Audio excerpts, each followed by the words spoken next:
Last week, if you were here, we talked about the book of Judges. And in this book of Judges, we talked about how it displayed, at the end of the day, the result of generations who, in all honesty, they failed to raise up willing and faithful followers of God.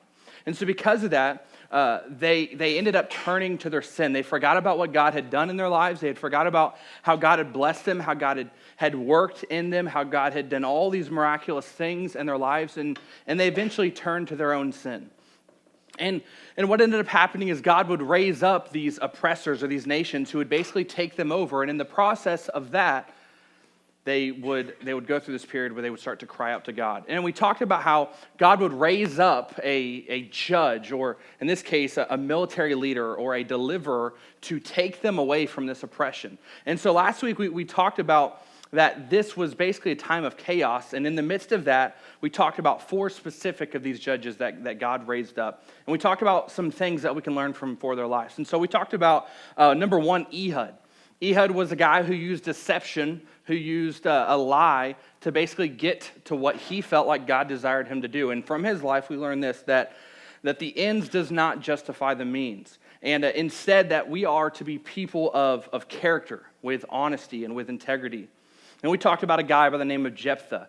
And Jephthah had the utmost confidence in God, and he said, hey, God, if you give me victory, I will lay down my daughter on your behalf. I'll literally sacrifice my daughter. And the thing about his life that we learn is he was absolutely committed, and everything that he was doing was, he thought, in worship to God.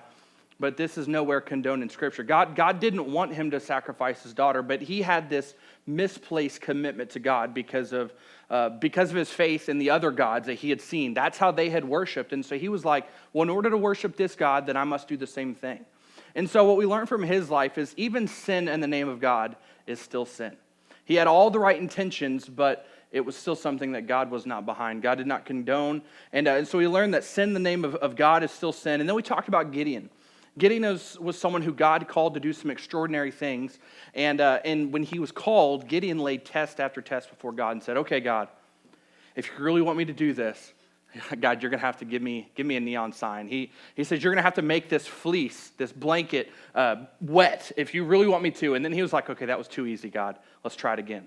You're going to have to make it dry. And so he does these tests, and each time God says, Gideon, I'm giving you a call. Do you not realize I'm speaking to you? You have to do something. And so from the life of Gideon, we learned that we have to have faith and trust in the calling of God, that God does equip us as we're called. And so we learned that from his life. And then lastly, we talked about the life of Samson.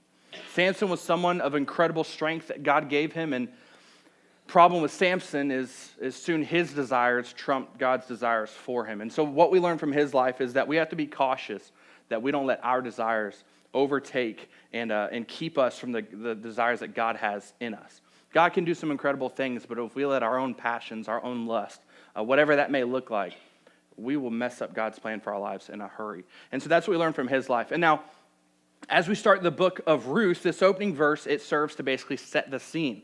It tells us that the story that we're about to read had happened during this period of Judges. More specifically, many believe it actually happened during the time of Gideon. And so when we step back and when we look at this Judges period, we summarized it as basically a time of death, of tribulation, of unrest, and ultimately, we said it was basically a time of chaos. Said there was a bunch of stuff going on. It looked very, very chaotic. And what we're going to see today with the book of Ruth is that despite this story taking place in the midst of chaos and death and unrest of this Judges period, what we're going to find out is the story of Ruth gives us a glimpse of order. It gives us a glimpse of life, and it gives us a glimpse of beauty. The book of Ruth has actually been called a literary masterpiece because of its cinematic nature. It unfolds basically like a 4-act play. Each chapter has a clear opening and conclusion, and it has these dialogues that the chapters center around. And then these dialogues, they center around 3 main characters. We're going to see Naomi, Ruth, and Boaz. And unlike the characters in other historical books up to this point, these are not any special people. They're not kings. They're not chosen by God to do something incredible. They're not these judges that we would normally think of, these military leaders. In fact, they're not even prophets. In everybody else's mind, These people we're about to read of are just ordinary, everyday people like you and I. Nothing sets them apart. They've done nothing to earn God's favor, but watch what happens. Watch what God's going to do. They're an average Israelite family. They're dealing with everyday struggles. But let's turn our attention to Ruth 1. It opens and it says this. It says, in the days when the judges ruled, there was a famine in the land. And that word famine simply means a time of hunger. They had a lack of crops, lack of food. And so because of that, notice what they do. It says, there was a famine in the land, and there was this man of Bethlehem in Judah, and he went to sojourn, or he went to wander or look around in the country of Moab. He and his wife and his 2 sons. And so it goes on and it says that the name of this man was Elimelech, and the name of his wife, Naomi, and the names of his 2 sons were Mahlon and Chilion. They were Ephrathites from Bethlehem and Judah. And so they went into the country of Moab, and they remained there. Now, I want to show you a map really quick just to give you kind of a better idea of what this looked like. So if you look up in the top left of your screen, you'll see Bethlehem and Jerusalem.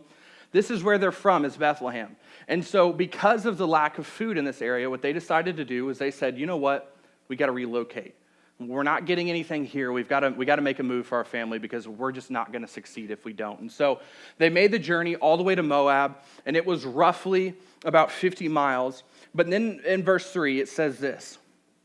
It says, but Elimelech, the husband of Naomi, died, and she was left with only her 2 sons.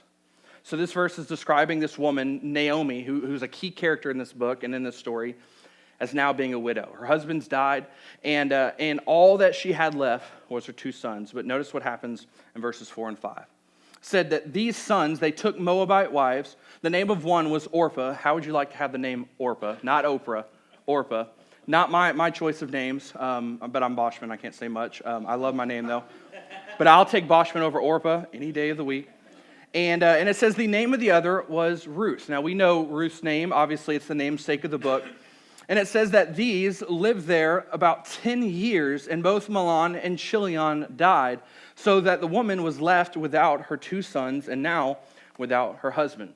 And so what we find out is a bad situation for this lady named Ruth has went from bad to worse. Not only has Naomi lost her husband, but now she's also lost her 2 sons. And her situation starts to look grim. And I just want to put ourselves in her position today. Imagine how she must feel.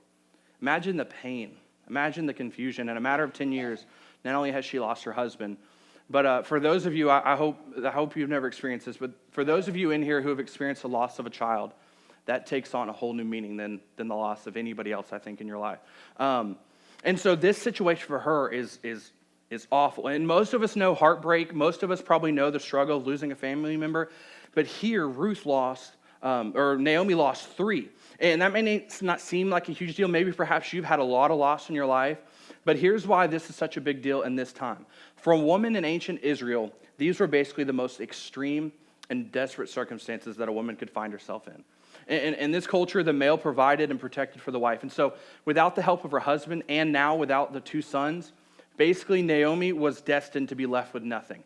She had no prospect of ever getting out of this position because of those deaths. So for her, this wasn't simply a matter of grief over losing someone. This was literally a life or death thing for her. It meant that she might live now in complete destitution. She might be separated from really having the capacity to ever truly take care of herself. And so we see this a few verses later. Naomi, because of this death and because of this loss, she says, you know what? I'm going to go home. I've had enough. I can't take any more. And so in verse 8, she tells Ruth and Orpah, her other daughter-in-law, she says, you know what? Y'all just go. Look at it with me.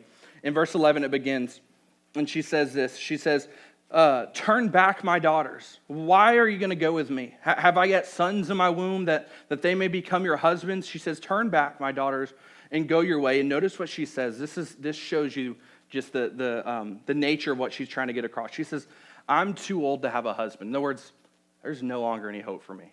This is my life now. Like, this is all I've got left. She says, I'm too old. And she says this. She says, if I should say that I have hope, even if I should have a husband this night and I should bear sons, would you wait till they're grown? Or would you refrain from marrying? She said, no, my daughters, for it's exceedingly bitter to me for your sake that the hand of the Lord has gone out against me. And so basically what Naomi is telling him is, I have literally nothing to give you. You can stay here, but I have nothing I can give you. I can't give you another husband. I can't give you, someone else to take care of you. If you stay here, you have to understand, Ruth and Orpah, if you stay with me, you have to understand that you're going to share the same faith that I'm sharing.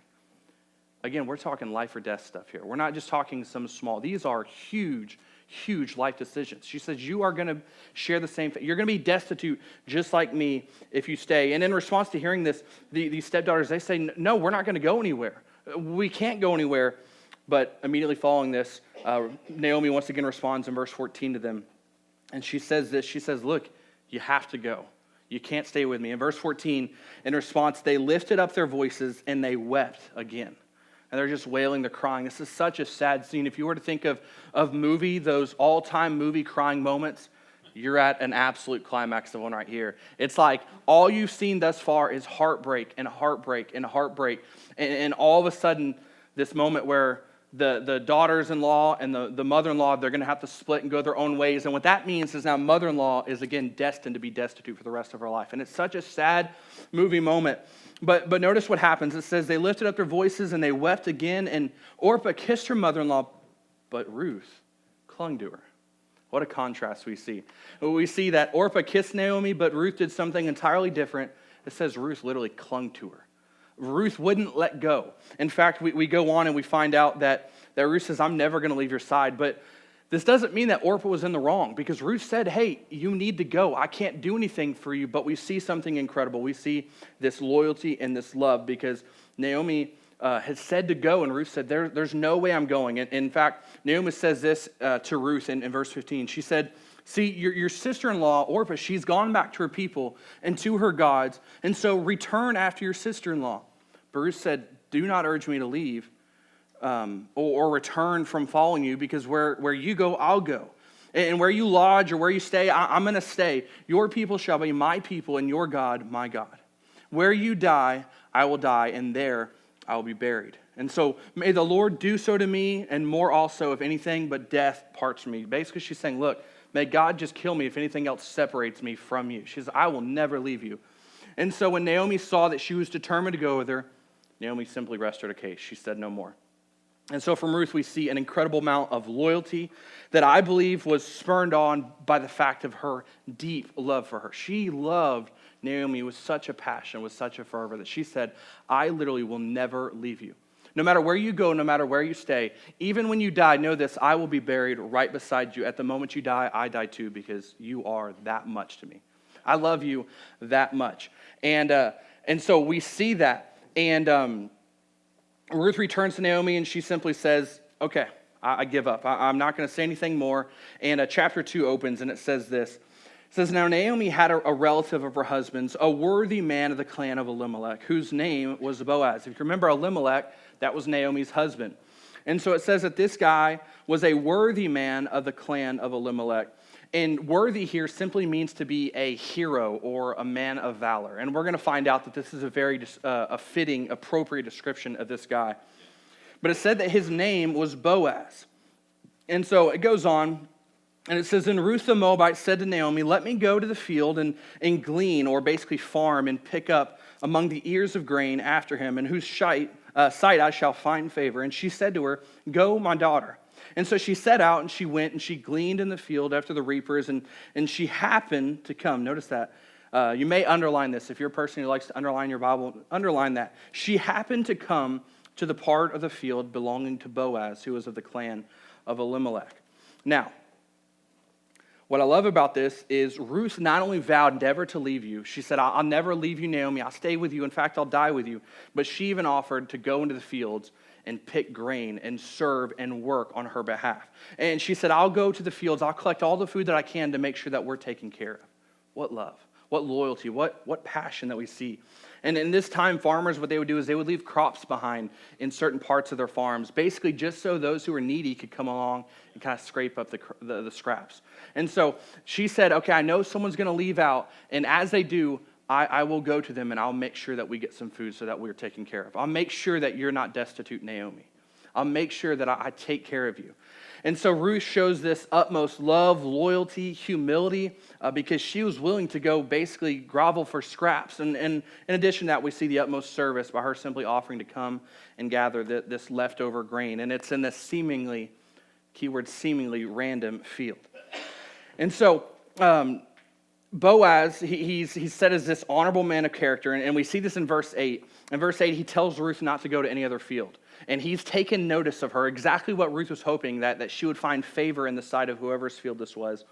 And Boaz says, I'm going to take care of you. I'm going to make sure you're taken care of. In fact, he said that he's going to provide for her. He said, I'm going to protect you. And he said, I'm going to make sure that no other guy messes with you. I'm going to make sure that no other guy takes advantage of you. A very key point in this story. It shows his character. It shows that he was noble, that he was a man of integrity. And in addition to that, he gave her food, he gave her drink, he invited her to eat with him. Boaz even ordered that extra grain be left behind to make sure that her and Naomi were taken care of. So he went above and beyond what was necessary. He went above and beyond to make sure that these two women were provided for and protected. But not only was he a man of noble character, notice what happens when Ruth returns in verse 18 of chapter 2. It goes on, and it says this. It says, and she took it up and she went to the city. It's talking about what she had gathered thus far. She went to the city, and her mother-in-law saw what she had gleaned, and she also brought out and gave her what food that she had left over after being satisfied. And her mother-in-law said to her, where did you glean today? And where have you worked? Blessed be the man who took notice of you. And so she told her mother-in-law with whom she had worked and said that the man's name with whom I work today is a guy named Boaz. And Naomi said to her daughter-in-law, may he be blessed by the Lord, whose kindness has not forsaken the living or the dead. Naomi also said to her, and this is a key point, he said, this man, he is a close relative of ours, one of our redeemers. He says that this man, Boaz, is not just a normal man. He is, in fact, one of our redeemers. And so Ruth returns to Naomi, and she asks, who took such good care of you? You have so much. And we actually find out that she had close to 30 pounds of grain that she came strolling in with. So she had a very, very good day, out of the norm for people who would simply be going to get scraps. And Naomi takes notice of that and like, man, who took such good care of you? Where did you get all this stuff? And Ruth says it was this guy named Boaz. And Boaz is related to us. It's part of Elimelech, part of my ex-husband's clan. And she says there's something you didn't know about him. He's one of our redeemers. And in fact, what we see is this guy is not simply a redeemer. He's what's called a kinsman redeemer. It's a very, very important term to this story. And a kinsman redeemer simply means one who brings back or delivers through difficulty. And more specifically in this sense, it was literally a relative of someone who had died. And what they would do is they would take a widow like Ruth or like Naomi, and they would marry them and protect them and provide for them when they couldn't do it themselves. And so think of it in this sense. I have a brother and I have a wife. And in this culture, if something were to happen to me and I were to die, it may sound weird to us, and maybe you're like, I would never marry my brother-in-law or my sister-in-law. But what would happen is if I were to die, it would be my brother's responsibility to make sure that my wife was always taken care of, that she was provided for, that she was protected, that no one else could mess with her. And so this kinsman redeemer was a very big deal because it meant that Boaz had the legal capacity, and not only the capacity, but really the legal command in the culture to make sure that he took care of Ruth and Naomi in some capacity. And so understand that as we continue to move on. He was basically their only hope of them getting out of this situation. And so in chapter 3, Naomi, she begins to give Ruth some dating advice. How many of you like to give dating advice? Raise your hand. I see a few of y'all, and everyone else is like, I'm not going to admit it, but I love giving dating advice. See, Naomi basically begins to play matchmaker, and I know there's some people in this room who love to play matchmaker. They see one person, and they see another person, and they're like, y'all are the perfect couple. And they'll give all these reasons that's going to work, and it sounds good, but then you look at it, and you're like, okay, maybe that wasn't such a good idea. Or maybe it was, but here's some things you got to work on. But some of us, we love playing matchmaker, and that's exactly what Naomi's doing. She's basically playing matchmaker. All of a sudden, Naomi steps back and is like, kinsman redeemer, he's supposed to take care of us. Naomi, Ruth is over here. She's attractive, and she's a hard worker. That's going to work perfect. And so what she does is she says, I'm going to give you some advice. Ruth, here's what you need to do. She says, I need you to get all cleaned up, get all dressed up, and you're going to go to Boaz, and here's what you're going to say. And then in response to that, you just sit back and wait and see what Boaz is going to say. And so she gives her all this advice, and what we find is that Ruth actually listens to the advice. Isn't it great when you're matchmaking and the person you're matchmaking with actually listens to what you say? It's incredible. It doesn't happen very often, but you as the wise counsel of said relationship, maybe you have some insight to offer. And in this case, Naomi did. Naomi had a lot of insight, and she said, Ruth, all you got to do is do this. Clean up. Put your cloak on. I don't know exactly how this cloak looked, but like, put your cloak on, go talk to him. It could have been. But said, put your cloak on and go talk to Boaz. And just put it all out there. Just say, hey, Boaz, I'm here. I want to marry you. And so Ruth listens to her advice. She says, okay, everything you're saying, it sounds good. It makes sense. And so Ruth, she listens, and so she goes and she presents herself before Boaz, and literally she asks Boaz to marry her. Like, she is a go-getter. She says, Boaz, I think you're the person who can take care of us. Boaz, you're the person who can make sure that we don't have to live, destitute the rest of our life. Boaz, you're our hope. And so she says, Boaz, will you marry me? And knowing, again, Boaz's character and what he's already done so far, she knows that Boaz is absolutely 100% the answer to every problem that they had. And it's the answer to the problem that this book opens with Elimelech dying and then her two husbands dying. And so though he said yes, there was still one more obstacle in their path. In chapter 4, we read that there was this obstacle that Boaz technically could marry her, but the problem is there was a kinsman redeemer, someone who was actually closer to them than Boaz. And so Boaz, in all reality, though he was able to and willing, there was someone else who had the right to. And in chapter 4, that whole situation gets worked out. And look what happens in chapter 4. In verse 13, they get married. This beautiful story has now come to a glorious culmination. It says, so Boaz took Ruth, and she became his wife. Everybody love a good love story? This one is one of the greatest in all of Scripture. It says, and he went into her, and the Lord gave her conception, and she bore a son. Can you imagine all the way back when the story began? This was simply a random bunch of coincidences. One Israelite family following, and because of the death of one husband, the death of two sons, one of which was Ruth's husband, a widow with another widow that was a mother-in-law, and all the way now we fast forward, and all of a sudden they're remarried, and something as beautiful is coming from it. Now keep in mind, what period are we in? A period of chaos and unrest and death, and yet here we're seeing such beauty, order, and life. Notice what happens. It says, she bore a son, in verse 14, then the woman said to Naomi, blessed be the Lord who has not left you. Man, I love that. That God has not left her. She had a lot of reasons to feel like God left her. In fact, early in the chapter, we read that Naomi literally says, I'm changing my name to Mar because God has dealt bitterly with me. In other words, she literally changed her name to bitter. She said, God's hand has been stretched out against me. She had a million reasons to feel like God was against her, and yet we see this recognition that God has not been without her and has not left her without a redeemer, and may his name be renowned in Israel. In verse 15 it says, he shall be to you a restorer of life, a nourisher of your old age. For your daughter-in-law who loves you, who is more to you than 7 sons, has given birth to him. Notice what we're talking about, that this Redeemer is not necessarily just Boaz, it's one that they've given birth to.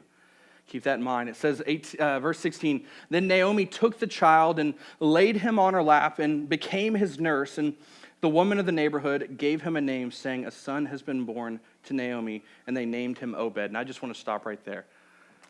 What beauty. What order, what life comes from such a chaotic situation.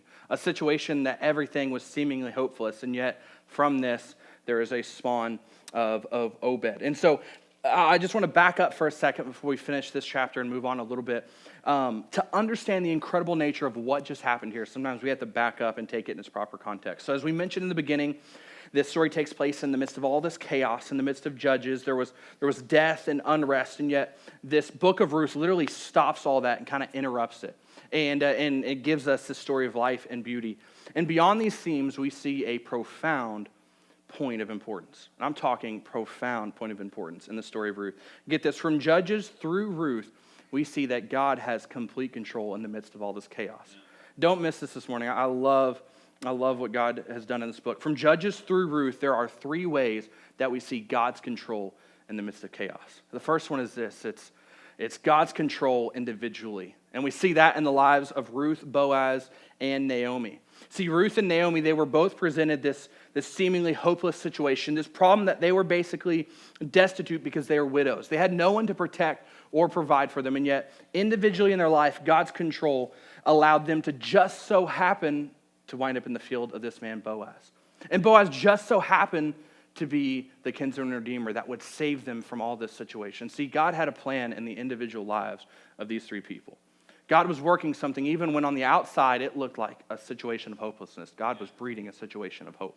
But not only do we see this individually, let's look at this. In addition to that, we see God's control nationally in their grandson. You know what? At the end of this section, look at really fast, the very last verse. Verse 17, the woman of the neighborhood, they gave him a name, the son of Ruth and Boaz, and it was a son has been born to Naomi. See, this son was also attributed to Naomi. It was part of her fruit, although it was Ruth and Boaz's, and they named him Obed. But notice what happens after Obed. It said that Obed was the father of Jesse, the father of David. Does David sound familiar to any of y'all? Yeah. David's a very, very prominent feature in the Old Testament. He's a prominent character. And so what we see is that in addition to God blessing them and controlling their situation individually, we see that God is controlling them individually in their grandson named David. See, the chief problem before the people in Judges, what they had to look at was the fact that they had no real leader. See, we had raised up a generation of people who weren't faithful to follow God, and they needed a godly leader to direct their attention back to God. And in the Old Testament, as Judges concludes and as 1st and 2nd Samuel opens, this guy named Samuel kind of steps in and starts to bridge that gap a little bit. And then this king named Saul takes over, but the problem is Saul can't really live up to what God desires. And so God raises up this king named David, a guy who seemed unworthy by the world's standards, a guy who didn't look like a king, certainly in some ways didn't function like a king, but this guy was a man of honor and valor. And this guy eventually became one of Israel's greatest kings. Yeah. This guy, David. So nationally, God was doing something in the nation of Israel that all the way back in the story, this individual couple, this seemingly insignificant couple, they literally birthed the guy who was going to bring them out of all the chaos of Judges. So in the midst of Judges and the chaos, God was giving them the solution to that problem in who David was to become. He was going to draw them out. So think of how incredible that is to see in Ruth that the solution to the Judges problem was being born at the conclusion of the chapter of Ruth. That's incredible. But not only is it individually, not only is it nationally, we also see this. This last one is huge. Not only was God controlling and providing for Ruth and Boaz as individuals, not only was God providing for the nation of Israel, but as the story of Ruth ends, we see that God was in control globally. Yeah. Globally. That means all of humanity. And in all actuality, it was all of humanity for all of history. We just mentioned that Ruth and Boaz's son, they led to David, one of Israel's greatest kings, but this union right here, seemingly insignificant couple, this union eventually led to a king that was held in a much higher regard than the King David. Look at Matthew 1 in the New Testament, the opening chapter of the New Testament. And what's incredible is as the Old Testament closes, there's about 400 years of silence. And the people had been longing for, had been yearning for a Messiah. In other words, someone who was going to save them and bring them out of their struggles. And they've been longing for it. And in Matthew 1, verse 2, the Old Testament has closed. The New Testament opens, and Matthew gives the genealogy of the King of Kings. It's not just Israel's, one of their greatest kings. This is the King of Kings is about to step on, Jesus. Notice what happens. Verse 2, it says, Abraham was the father of Isaac. And let's be real, when we look at these genealogies, it's very easy to get lost in the list of names, but every time God gave a genealogy, God was showing that his promises were with his people all generations. So even when faithful generations had passed and they were unfaithful, God said, I'm still working my promise, even in the midst of those who are unfaithful. Notice what happens. Verse 2, Abraham was the father of Isaac, and Abraham we talked about last week as being basically the focal point of Genesis. All of Genesis is tracing God's working in this man, Abraham.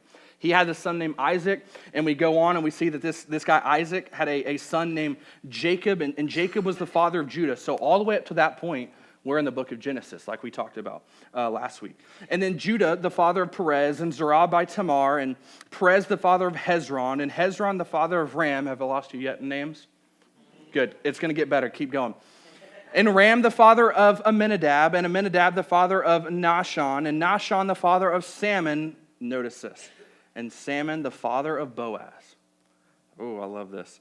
And Boaz was the the father of Obed. So it said that Salmon was the father of Boaz by Rahab, and Rahab was also a prostitute. Interesting that in the lineage of the King of Kings, Jesus, the sinless Savior, there were prostitutes, there were murderers. And notice it says Salmon was the father of Boaz by Rahab, and Boaz the father of Obed by Ruth. And Obed the father of Jesse, and Jesse the father of David the king. All of this was working something globally in God's control. Every single thing that happened in this couple's life, from the moment they started to the moment they were together and had the son Obed and had the grandson David, every bit of that was working towards the eventual coming of the Messiah, Jesus Christ. All of the hope of this situation, if you miss this, I hope you don't. This is the most important thing. They had hope to bring him out of their situation individually. They had hoped to bring them out of Israel's struggle as a nation, but beyond that, God was giving something global to bring them out of their ultimate situation, was the penalty that sin caused on their life. And so God could bring about this in the work and the person of Jesus Christ. At the end of the day, nothing truly set this couple apart. They were ordinary, and their story seemingly follows these insignificant and mundane matters of life.